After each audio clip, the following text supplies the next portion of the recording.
Is that okay, Vikram? Yes, ma'am, surely. Okay, perfect. Well, first of all, welcome to the group. Karen, and I'm presenting with Connie. Connie and I have known each other for a very long time. We teach psychology in different type of academic spaces, undergraduate and also a postgraduate, basically narrative, collaborative, and dialogic ideas. Maybe you could tell us a little bit, Connie, about the context here in Buenos Aires, in Argentina. So, Vikram, we are from Argentina, Buenos Aires. Buenos Aires is the capital of Argentina. We are, well, I was born here.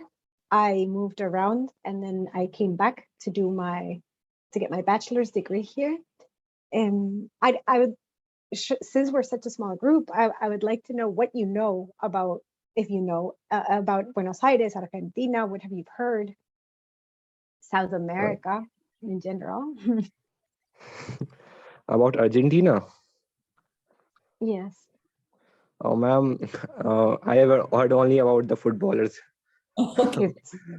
That's what we are known for that, yes. Yes, basically, South America is known for me through the footballers here and the teams, because I love football very much. And here the foods and culture also inspired me a lot, because it is very similar to our country, as you can see here. Okay, yeah, that's not uncommon. I was actually born in Belgium myself, but I've been living in Buenos Aires like for decades. So this is a place that has adopted me, and this is the place that identifies me.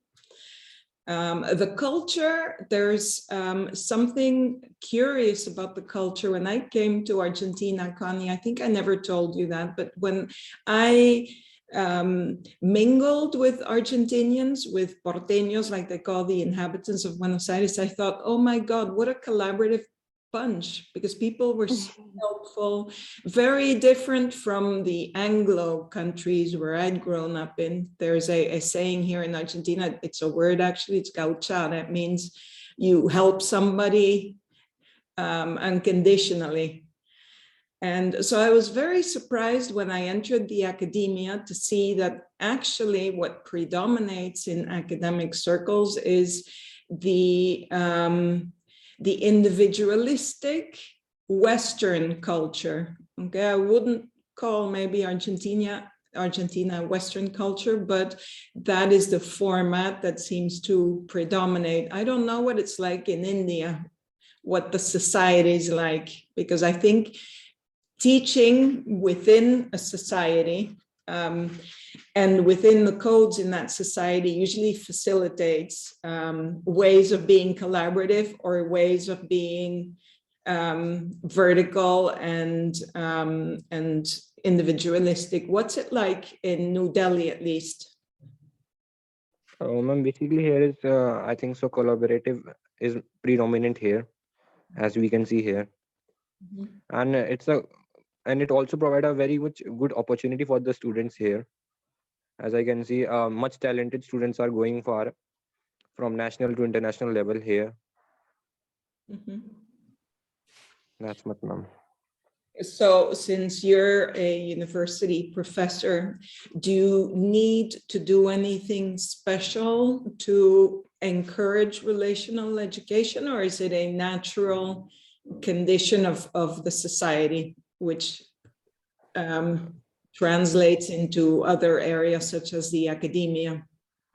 Ma'am, in early 90s, around 1999, there was no such collaborative education he can see. But now in 2021, I think so it is natural here. Okay. And we don't have to force anybody. It's natural. Or that's we can see. So you're way ahead of us. Yesterday, when I heard, I don't know if you were there when Kenneth Gergen talked in the morning, yesterday morning, but he was talking about atomized societies, individualistic societies where everything is, I think fragmented is the word that he used. So Yes, everything is he separated. used fragmented. Great, Connie. I don't know if you want to move ahead. We thought by starting, okay, so those are some pictures of different groups. This is one of my personal groups. I also teach, before the pandemic, that is, I taught a postgraduate program in Bahía Blanca, which is a city in the south of the province of Buenos Aires, about an hour away by plane. So we would do things outside of the classroom, like have, you know, the typical asado, which is like a very typical Argentinian barbecue. Connie, I don't know if you want to show something else of your context. Well, then online education became popular for obvious reasons.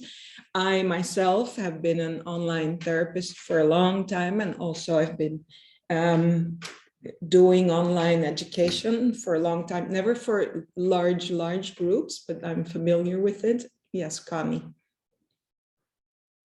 Well, I work with Karim in the university, but also I am part of the relational education in more or less formal and less formal environments. What you see in these pictures is I work for an NGO where I am an instructor for psychological first aid, but we also work or we volunteer working with women in vulnerable groups and vulnerable groups in general. On the left-hand side are some of our small encounters in what we call La Casa de las Mujeres y las Disidencias, which is a very small house, usually situated in almost every vulnerable community has one in Buenos Aires, specifically in Buenos Aires, dedicated to shelter women who are under women and gender non-conforming people who are That's under great. discrimination. Yes, it was a very challenging place to work. And on the right hand side, it's working with also people from a vulnerable group regarding first aid in general. Another less formal aspect or less formal place where I was able to participate is with a women's football team, at risk women, young, from 15, 14, some of them were even 12, 13 years old, to their early 30s. Women's football here in Buenos Aires, in Argentina in general, is now a professional, professional, has been considered professional. It's now been 2 years, but it was a very long struggle for these women. So these are a little bit of other places where I was able to, I'm looking for the word, to experience relating education, or education as relational. So Vikram, you're going to be hearing of female football soccer players also. So it's not only going to be, you know, Maradona and Messi. You're also going to probably hear some female names in the future. Surely, ma'am. So That's great. What we thought of doing was just, you know, give a brief introduction to what the context is like in Argentina. And like I said, it's surprising because Argentina, maybe Argentinians are becoming more and more individualistic, but that was not my first impression. So I was very surprised, you know, to find in different areas, not only in the academia, you know, the hierarchies, the tendency towards absolute truths, objective reality. So that was, I think, I'm speaking for myself, but I think probably for Connie as well, in that context, it was very difficult to find sufficiently usual or sufficiently, usual ways of introducing maybe collaborative ideas, narrative ideas, you know, to move away from that. It's a challenge because you have to sort of make sure that you're not saying something too different from what they're used to, but also introduce these ideas as something with long-term benefits. I don't know if you would agree, Connie. Yes, I would also add that sometimes it takes some time. Today, Richard in Richard de la Cuadra in the plenary, he said that the relational approach is also an approach that takes time. In my experience, when we bring, as Karin said, in order to be able for these ideas to be taken into consideration, to be heard, to be experienced, it takes a little bit of time. Most of the people I have encountered are more used to contexts where hierarchies are valued, right? Where there is one correct way of doing things, there is one reality, and there is no space or no place for subjective experience, which is what we usually try to encourage. Sorry for the interruption. In one of the courses that just ended, at one of the university courses, I usually start out when I'm alone.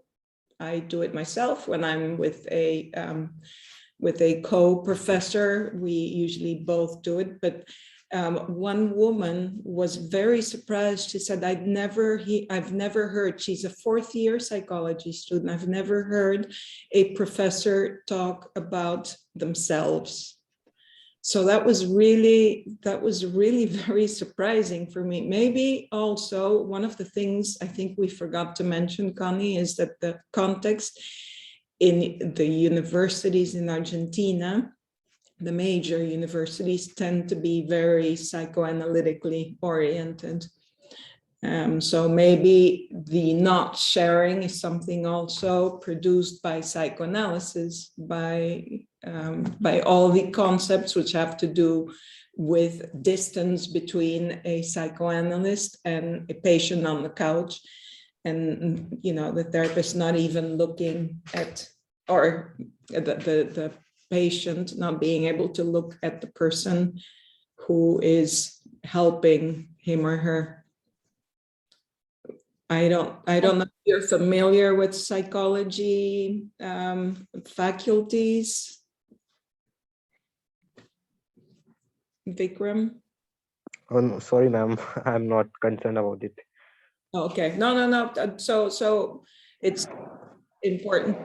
Psychoanalysis is basically Freudian or Lacan, you know, French, European therapist, psychoanalyst. More than a decade ago, but more than, sorry, a century ago. You were about to say something, Connie. Sorry. Just to build on that. So this is a little bit of the context we are working in, and the relational space where we are trying to bring something that is often really different. Especially because thinking about the psychoanalytic context you bring up, Karen, is something that is usually valued. The fact that the teacher, professor, or psychologist is reserved regarding her own experience or her own life. I think he's gone. Yes. But I know he had some internet problems. What do you think if we keep going so that we can share the recording if anyone else wants to see it afterwards? Perfect. That's a great idea. So we can have a dialogue between us too. I just checked that we only have half an hour left. Mhm. Maybe what we could do, if that's okay with you, is go straight to the metaphor, maybe the tree metaphor. Yes. There we go. Okay, so there's some wonderful examples in nature. There's some wonderful examples in other forms of life where collaboration reflects itself. For example, a university professor by the name of Parks Deldos, he claims, and I believe in that trees planted in forest thrive a lot better than trees planted in an open field. Okay, one might think the opposite. Okay, in an open field, there's more sun, there's more sunlight. But actually, what makes trees thrive is what happens underneath the earth. Okay, there are these pathways that are being formed among the trees, sort of rhizomes in a way, and when the tree grows in that type of climate, they embed themselves more deeply, creating an interdependent web of life beneath the surface. Okay, so there are these bonds that connect the tree. So I thought that was something very nice to maybe associate or relate with relational education. And then maybe you want to hop to the next slide, Connie.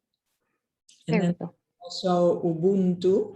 Okay, Ubuntu in the southern part of Africa is a word which loosely translates as I am because we are, I am because you are. So it's really interesting how some cultures, I know of other languages, but I can't think of examples off the top of my head, how one word can explain such a complex things. I mean, in English or in any Anglo-Saxon language, or maybe even in Spanish, which is our language, we need to paraphrase a word which is so powerful. Okay, but like we were talking before when we were talking about Hindu culture, certain things are much more natural than in our own Western cultures. So it also could mean humanity, or in philosophical terms, it is translated as a universal bond of sharing that connects all humanity. Well, I see that Vikram is back. Are you having some internet problems, Vikram? We're using some words from other cultures, from non-Western cultures. So Okay, ma'am. we were thinking Ubuntu means all those things. It's a word, a very powerful word, which is used in certain languages in the southern part of Africa. And one word which needs to be paraphrased in our language, in our Anglo-Saxon languages or even Latin languages. I was wondering if you have a word which such a powerful word in your language, which also encompasses this idea of relational, as de-relational, as something natural.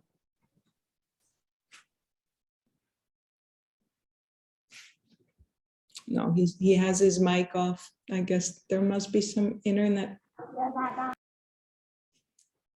Do you want to go on, Connie? Okay. Hello, ma'am. Can you hear me? Yes, now we can Oh, hear. yes. Sorry, ma'am. There was a network issue again and again, ma'am. I think so. Just wait for a while, ma'am. I will fix that in a minute. I will back. You continue. Perfect.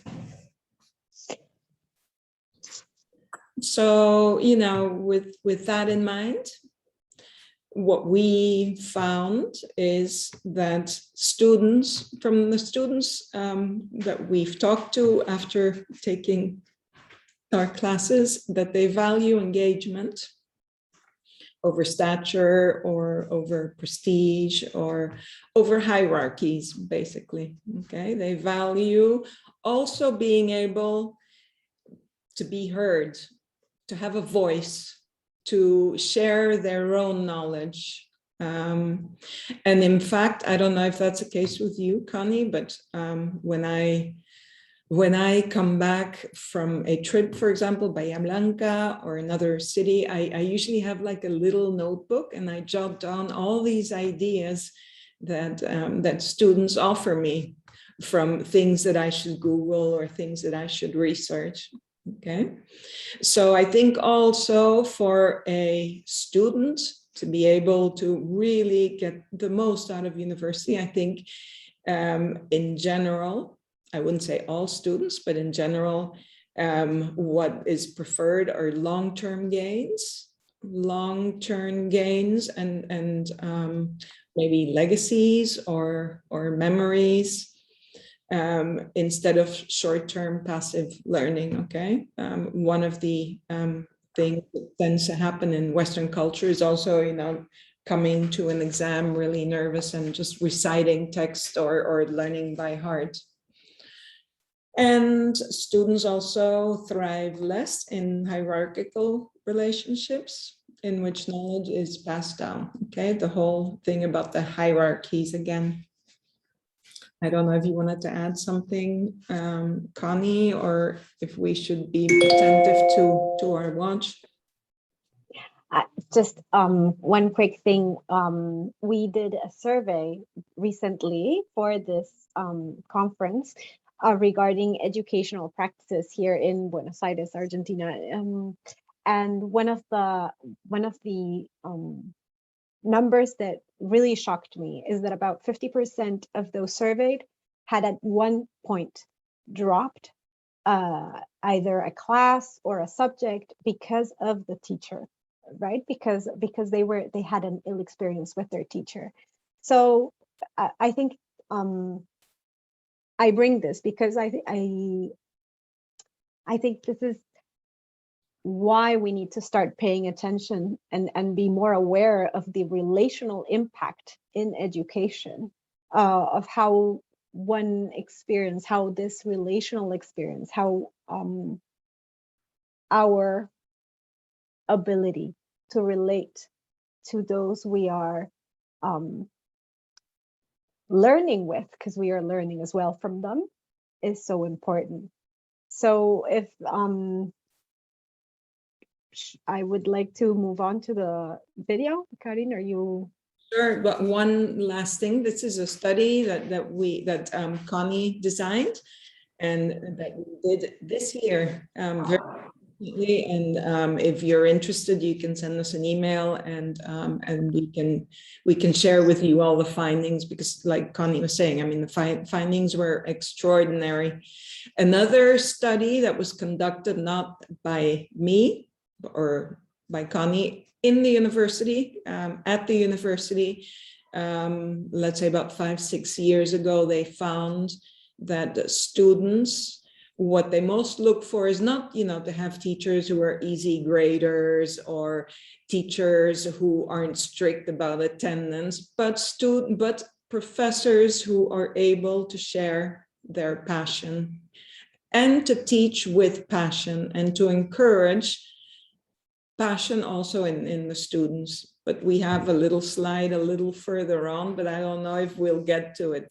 But yes, let's go with the students, with the voices of the students. These are students that just something I think we forgot to mention, Connie, is that Connie and I share a course which is in English. So the university has 2 subjects which are taught in English, and Connie and I are one of that bunch. So that's why the students here are speaking English. Go ahead, you. Vikram, you. want to share something with us? Yes, ma'am. I want to add something on this. Ma'am, recently in 2017 or 18 in India, ma'am, there was a survey conducted by our NCRT, that is National Council of Education Research Training. And ma'am, through the survey, we can see here in India that not India, basically whole New Delhi, we can say, our capital, that 70% of the children here are doing the root memory. They are just grasping and just learning everything by heart, and there is no logic or theoretical thing I can say see here. Because ma'am, here we can see that teachers are basically not passionate about studying. They are just coming and going, and the students are doing whatever they want.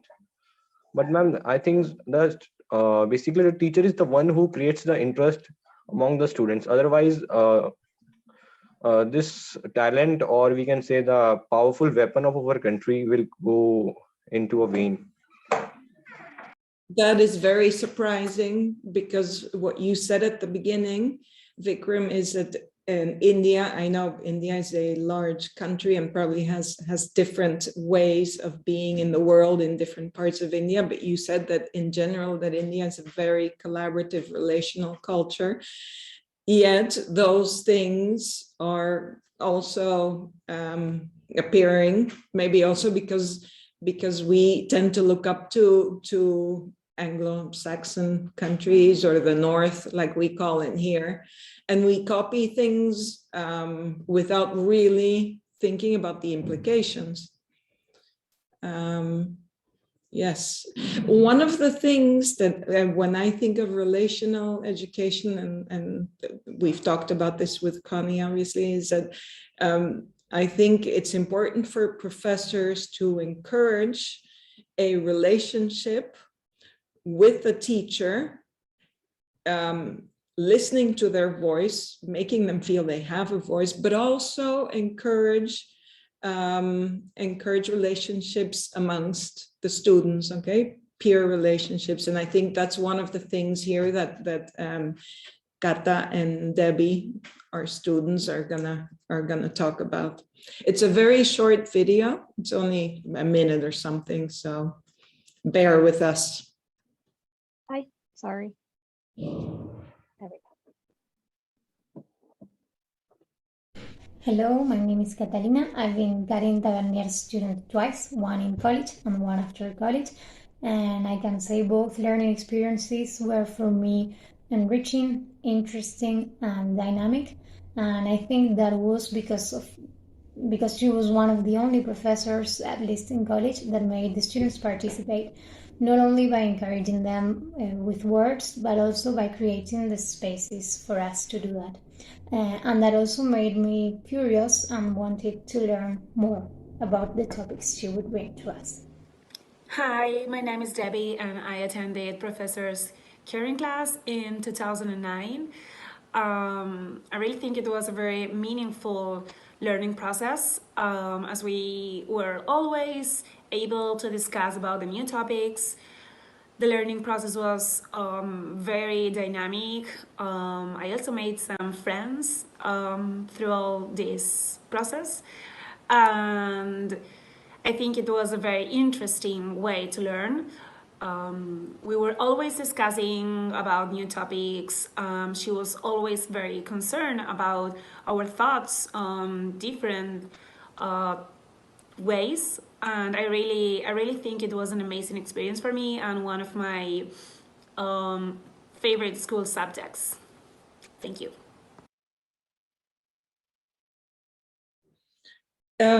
Connie, I was wondering, we have a little over 15 minutes left. So what would you like to highlight? How would you like to organize these minutes, and obviously leave some space for final reflections on behalf of... I was thinking, how about we see these the shifting power dynamics and what the relational practices we take to the classroom, maybe highlight them pretty quickly. Yes. So Vikram, what we tried to do is how do we take relational education to our classroom. One of the main, and this is in my experience, Karin, please feel free to add or jump in. The power dynamics especially in not only in formal context, but also more informal context, as I was explaining in the beginning, are very set down and hierarchical way students usually approach or people usually approach in an educational setting has been a challenge for me.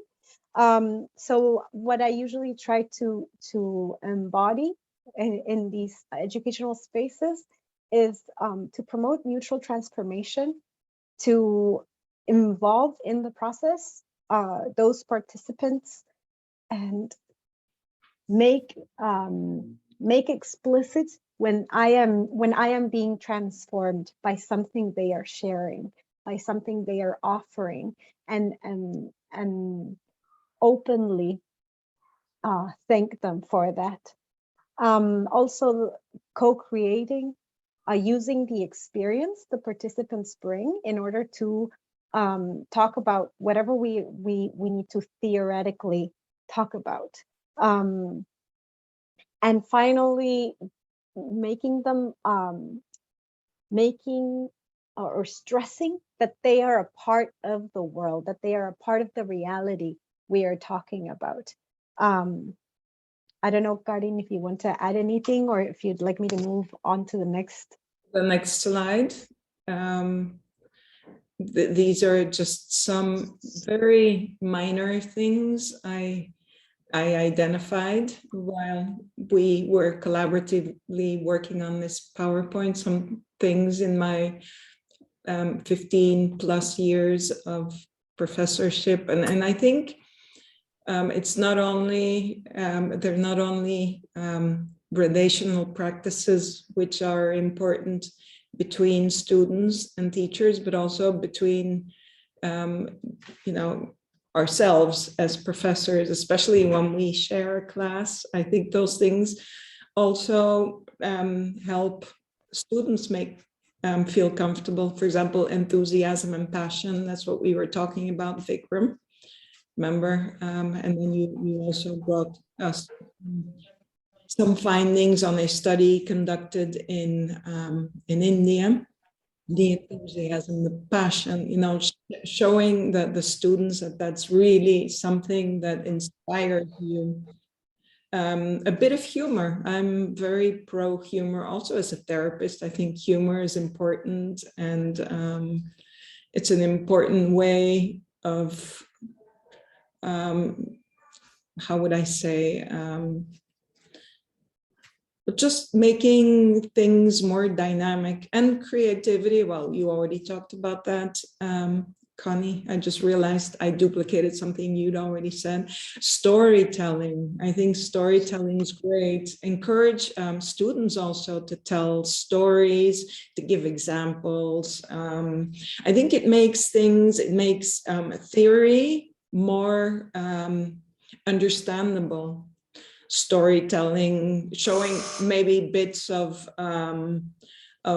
video material, show interest in their lives. Obviously, when there's a lot of students, when the classroom is very large, it's very difficult to show interest. But you can also get together maybe with groups and show interest in, general interest in what else is going on in their lives. Okay, if they're struggling with their schoolwork, maybe find strengths in, that they don't bring to the classroom, but that are active in other aspects of their lives, and genuineness. So let's see, because I think somebody popped in, so we're probably just tiny thing I'd like to add regarding the showing interest in their lives. In my experience, or one of the things that has helped me in less formal educational contexts when we enable others to share their experiences, usually it also makes way for connection between peers. So I had this one experience in La Casa de la Mujer, the shelter for women I was talking more about in the beginning, where we were talking about first aids and nearby hospitals in order to, which one would be the fastest route. And the thing is, instead of we opened it up and we asked for their experiences and how their experience had been, if they ever had to go to a hospital, and which was the fastest route. And the thing is, between these women, they started sharing resources and stories that they had never shared between themselves before.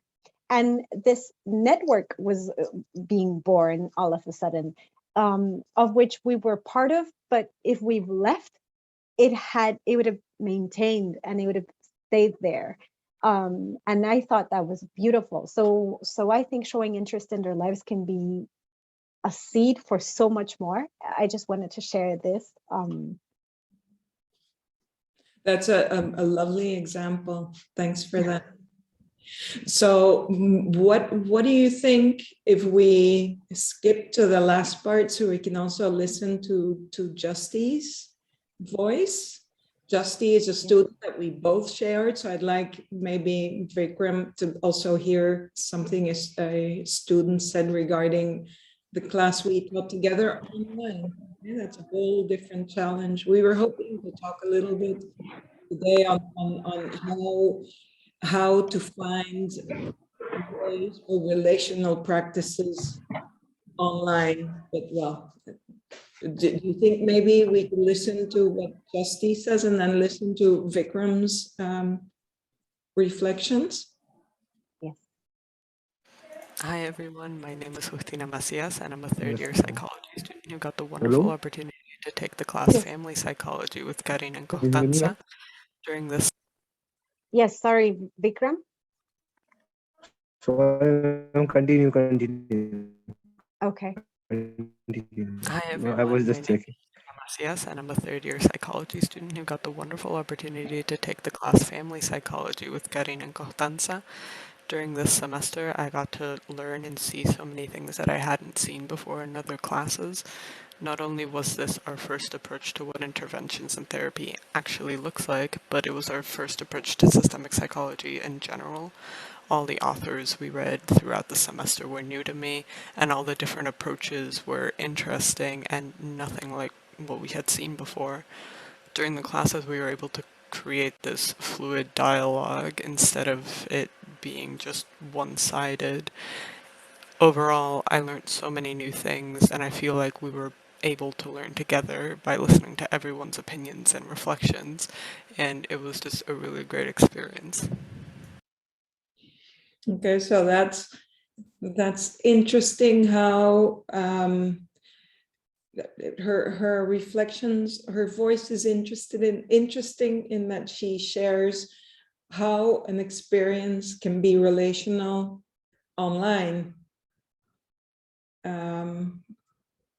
So maybe you wanted to say something about Justy's experience of the course? I was wondering if Vikram had, because he had opened his mic before, if he had any thoughts or anything he'd wanted to share and he couldn't do so before. Yes, ma'am. Just I want to share my experience, ma'am. My son, ma'am, his name is Vishu, and ma'am, he's currently in 16 years old. So, ma'am, he is going to coaching classes nearby in Delhi itself. So, ma'am, here in our India, ma'am, there's an exam known as JEE Mains. That is basically an entrance exam for the all national level exam for engineering colleges. That is after the senior high schools done. So, ma'am, here whenever I see when he came back from the school, now some days whenever he comes from the school, he's very sad. I saw recently. Then I ask, what happened to you now? Why you are sad? Early in 9th or 10th, on in 8th class you were so glamorous, so happy. What happened to you now? So he said that, Dad, I had some problem in learning and discussion, because in the entrance exam or in the paper for the high school or for the engineering colleges, the papers are very stick to the theoretical part only. I can say that no imagination or beyond the out of the box thinking is not done. Only what is written in the book, and in the same class only 300 students are teaching. So whenever my son asks the question to anybody, to the teachers or a mentor whom they are, for the teachers they are studying, they always say, please quite remain for some time, you will get the chance. And when eventually 2 hours passes, and after that he is like a dumb. So I said to him, if you don't liking it, then why you are spending so much of time there? And ma'am, he was so pressurized by the coaching classes that he even didn't get sleeping proper sleep at the night. uh, in the earlier times, ma'am, he used to sleep for 6 to 8 hours, and ma'am, now, so before some days he was sleeping only for 2 to 3 hours. So I said to him that this is not going to be proper channel, or this is not the flow through which you are going on. So I said to him that, please, for now you quit the classes. After doing the high school, you can drop the one. So I can clearly see that here, around, I can say, 100 millions, 100 million, 10 million students are competing for 1000 seats only in India for the. So that's too competitive, and that's too pressurizing for him, because that 10 million is a huge amount, and out of them only 1000 are selected. You can say that it's sometime by luck, you can say, because it's very competitive, it's very difficult for him. So I said, for now you can quit. After doing the high school you can drop for a while. So ma'am, I can see, want to share that only, that here in the India, the ma'am, pressurizing of education is done. So ma'am, that's only. Vikram, I think he's very fortunate to have a father like you, because what I've seen, I'm also a family therapist, is that some parents seem to blame the children, saying, they're not trying hard enough, or why are they taking it like that? So you were obviously focusing on his well-being and happiness. So I forgot his name, but he's very We fortunate should. to have a father like you. I'm going to Thank you, stop ma'am. recording, but we can continue, right? Because I don't want the recording to move to the breakout room. Okay.